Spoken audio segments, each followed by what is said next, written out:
السلام عليكم ورحمة الله وبركاته.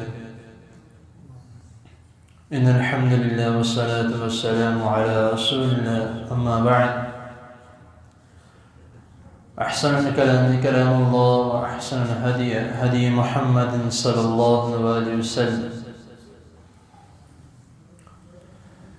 حضرات محترم،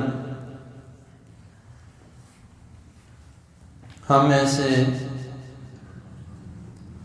ہر شخص کوئی بھی ہو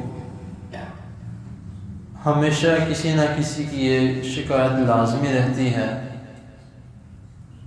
کہ میں پریشان بہت ہوں، کاروبار کے سلسلے میں، گھریلو سلسلے میں، مہنگائی کی وجہ سے کوئی کام کرنے کو نہیں ہے، کچھ کمانے کو نہیں ہے۔ لیکن اس پریشانی کی حالت میں بھی اس بات کا بہت دکھ ہوتا ہے کہ ہم اللہ تعالیٰ کو یاد نہیں کرتے۔ کبھی کس کے پاس جاتے ہیں کہ میرا مسئلہ صحیح کر دو، کبھی کس کے پاس جاتے ہیں کہ میرا مسئلہ صحیح کر دو، میرا گھر کا یہ مسئلہ ہے، لوگوں کو بتاتے رہتے ہیں، اس بندے کو بھی بتائی جاتے ہیں جس کو ہم جانتے نہ ہوں۔ کسی کے پاس جا کے بیٹھ جاتے ہیں تو اس کو اپنی سارے گھر کی باتیں کہ میں اس وجہ سے پریشان ہوں، مجھے اس وجہ سے کوئی تنگی ہے، یہ ہے وہ نہیں، تو پھر جا کر اپنے آپ کو کوئی نہ کوئی نقصان پہنچانے کی کوشش کرتے ہیں کہ میری پریشانی تنگی دور نہیں ہو رہی۔ تو ہم اس طرح کیوں نہیں کرتے کہ جب ہم کسی مسئلے میں پریشان ہوں، کسی کو بتانے سے پہلے یا کسی کو بتانے کے بجائے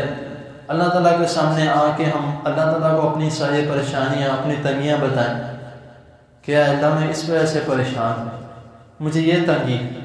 آپ تو سب جانتے ہیں، میری مدد کیجیے۔ تو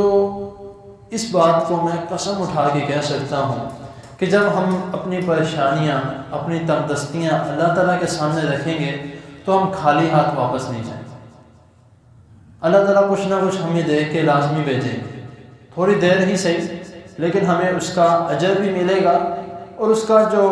اجر کے بجائے صلہ ہے وہ بھی ہمیں ملے گا۔ کر کے تو دیکھیں۔ اسی کے متعلق ایک حدیث جو میں ابھی آپ کو سامنے بیان کرنے لگا ہوں، سنن ابو داؤد کی یہ حدیث ہے، حدیث نمبر 1525 میں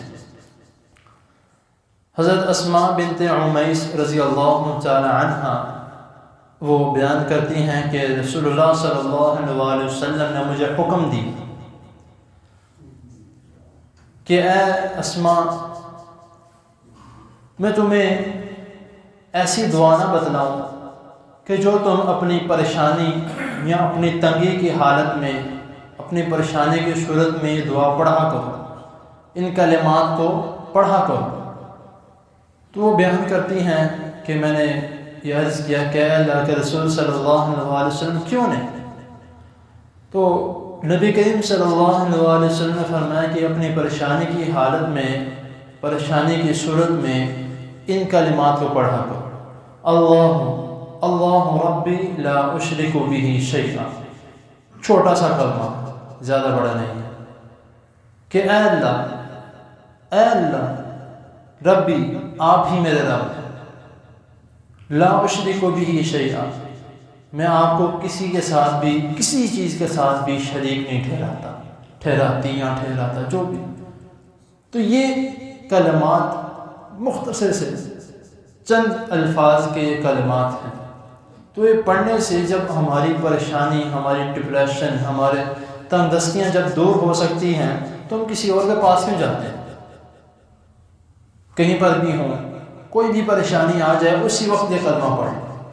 تو انشاءاللہ اللہ تعالیٰ کے فضل و کرم سے، اللہ تعالیٰ کے فضل سے، اللہ تعالیٰ کے کرم سے انشاءاللہ وہ پریشانی دوبارہ نہیں ہے۔ جب ہم یہ کلمات پڑھ لیں گے تو پھر نہ تو کوئی ڈپریشن ہوگا، نہ کوئی دماغ میں بوجھ پڑے گا، کوئی بھی کسی بھی قسم کا، سب کچھ ختم ہو جائے، بس یہ ہم نے کلمات پڑھنا۔ تو اسی لیے کوشش کریں کہ جب کوئی پریشانی آئے تو اللہ تعالیٰ کو یاد کریں، کسی اور کے پاس نہ جائیں، کیونکہ جب ہم اللہ تعالیٰ کو یاد کریں گے تو انشاءاللہ تعالیٰ اللہ تعالیٰ نے اس پریشانی سے نکالنے کا حل بھی بتا دیں گے۔ تو اللہ تعالیٰ کی حضور دعا ہے اللہ تعالیٰ ہمیں جو سنا ہے اس پر عمل کرنے کی، اور اس کو باقاعدگی سے، ضروری نہیں ہے کہ جب پریشانی ہو تب ہی پڑھیں، جب مرضی پڑھتے رہیں، کلمات ہیں، ثواب بھی ہے، وسیلہ بھی ہے، انشاءاللہ پریشانی آنے سے پہلے ہی ختم ہو جائے۔ تو اللہ تعالیٰ کی حضور دعا ہے اللہ تعالیٰ ہمیں اس پر عمل کرنے کی توفیق عطا فرمائے۔ جزاکم اللہ خیر، وآخر دعوانا ان الحمد للہ رب العالمین۔